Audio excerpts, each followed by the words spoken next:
আমাদের 1 নম্বর যে ম্যাথটা এখানে বলছে যে দণ্ডটির দৈর্ঘ্য বৃদ্ধি নির্ণয় করো। দণ্ডটির কি বলছে স্যার, যে দণ্ডটির দৈর্ঘ্য বৃদ্ধি নির্ণয় করো। তো আমাদের এই টাইপটাই হইতেছে ইয়ং এর গুণাঙ্কের টাইপ। এখানে গতে স্যার আমাদের একটাই সূত্র, y is equal to F L divided by A L. Y সমান সমান F L divided by A L. তো ওয়াই সমান সমান আমরা সূত্রটা এইভাবে চিন্তা করি, সরাসরি বল দেওয়া থাকলে ভালো, বল দেওয়া না থাকলে একটা ভর দেওয়া থাকে। এখানে দেখা যাইতেছে না, শীটটা খুব ভালো করে দেখবে। এই যে এখানে একটা ভর দেওয়া আছে, দেখো শীটে ভালো করে দেখো, এটা 20 কেজি লেখা, 20 কেজি। তাহলে আমি কি বললাম কথাটা, হয় সরাসরি বলের মান দেওয়া থাকবে, না হলে একটা ভর দেওয়া থাকবে। যদি বলের কোনো মান দেয় এফ এর মান, তাহলে সরাসরি এফ এর নিচে এখানে বসাবো। আর যদি ভর দেয়, কি দেয়, ভর দেয়, তাহলে এফ এর জায়গায় আমরা লিখবো এমজি। থিওরি ক্লাস ভালো করে দেখতে হবে। ওই যে ওজনের সমান বল প্রয়োগ করবে, ওজনের সমান বল প্রয়োগ করবে। তাহলে আমরা এটাই দেখবো, বল দেওয়া না ভর দেওয়া। আমরা কথাগুলো এইভাবে বলি, বল দেওয়া নাকি ভর দেওয়া।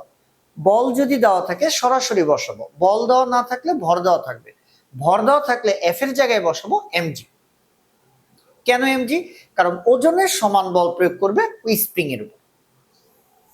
তাহলে যেহেতু আমার ভর দেওয়া আছে, তাই এফ এর জায়গায় লিখলাম এমজি। এলটা লিখলাম এ ক্ষেত্রফল।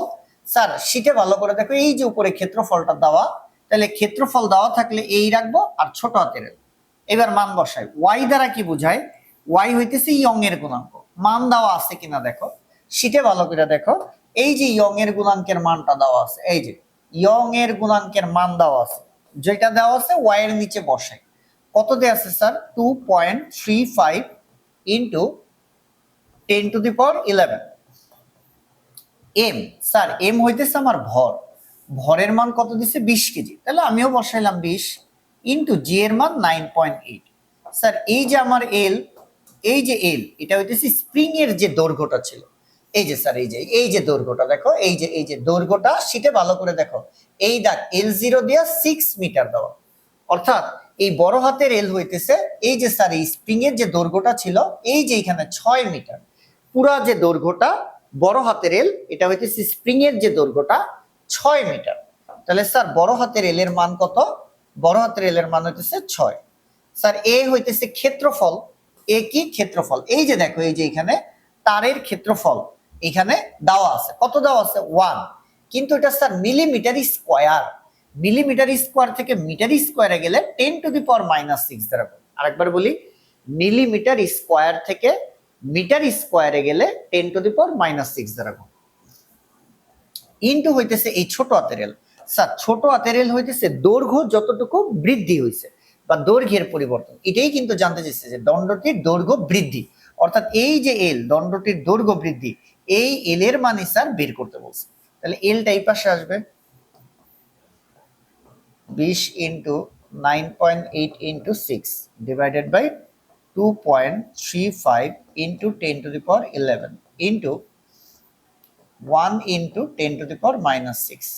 তাহলে স্যার এখানে এল এর একটা মান আসবে। আমরা এটা যদি একটু ক্যালকুলেশন করি, 20 ইন্টু 9.8 ইন্টু 6 ভাগ 2.35 ইন্টু 10⁻11 ইন্টু 10⁻⁻6। স্যার এটা আসে 5.004 ইন্টু 10⁻⁻3। এটা হয় মিটারে।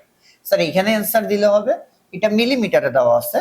তাহলে স্যার দেখো 5.004 ইন্টু 10⁻⁻3, এটাকে যদি আমরা 1000 দ্বারা গুণ করি, তাহলে মিটার থেকে এটা কিন্তু মিলিমিটারে চলে আসবে। আর 1000 দ্বারা গুণ করলে স্যার এটা আসে 5.004 মিলিমিটার। 5.004 মিলিমিটার। তাহলে আশা করি বোঝা গেছে যে আমরা ছোট হাতের এল এর মান যেটা দেখলাম, এটা হচ্ছে 5.004 মিলিমিটার। তাহলে আমি যদি একটু আরেকবার বলি, y = FL/L, এটা ছিল আমাদের মেইন সূত্র। এফ দেওয়া না থাইকা ভর দেওয়া আছে, তাহলে আমরা বসাবো এফ এর জায়গায় এমজি। এবার স্যার শুধু মান বসাইছি, y এর মান দেওয়া আছে যেটা ইয়ং এর গুণাঙ্ক, এটাই বসাইছি। এম ভরের মান দেওয়া আছে 20 কেজি, আমি 20 বসাইছি। জি এর মান 98.8 বসাইছি। এই এল হইতেছে আদি দৈর্ঘ্য, এই যে স্যার দৈর্ঘ্য দেওয়া আছে 6 মিটার, 6 বসাইছি।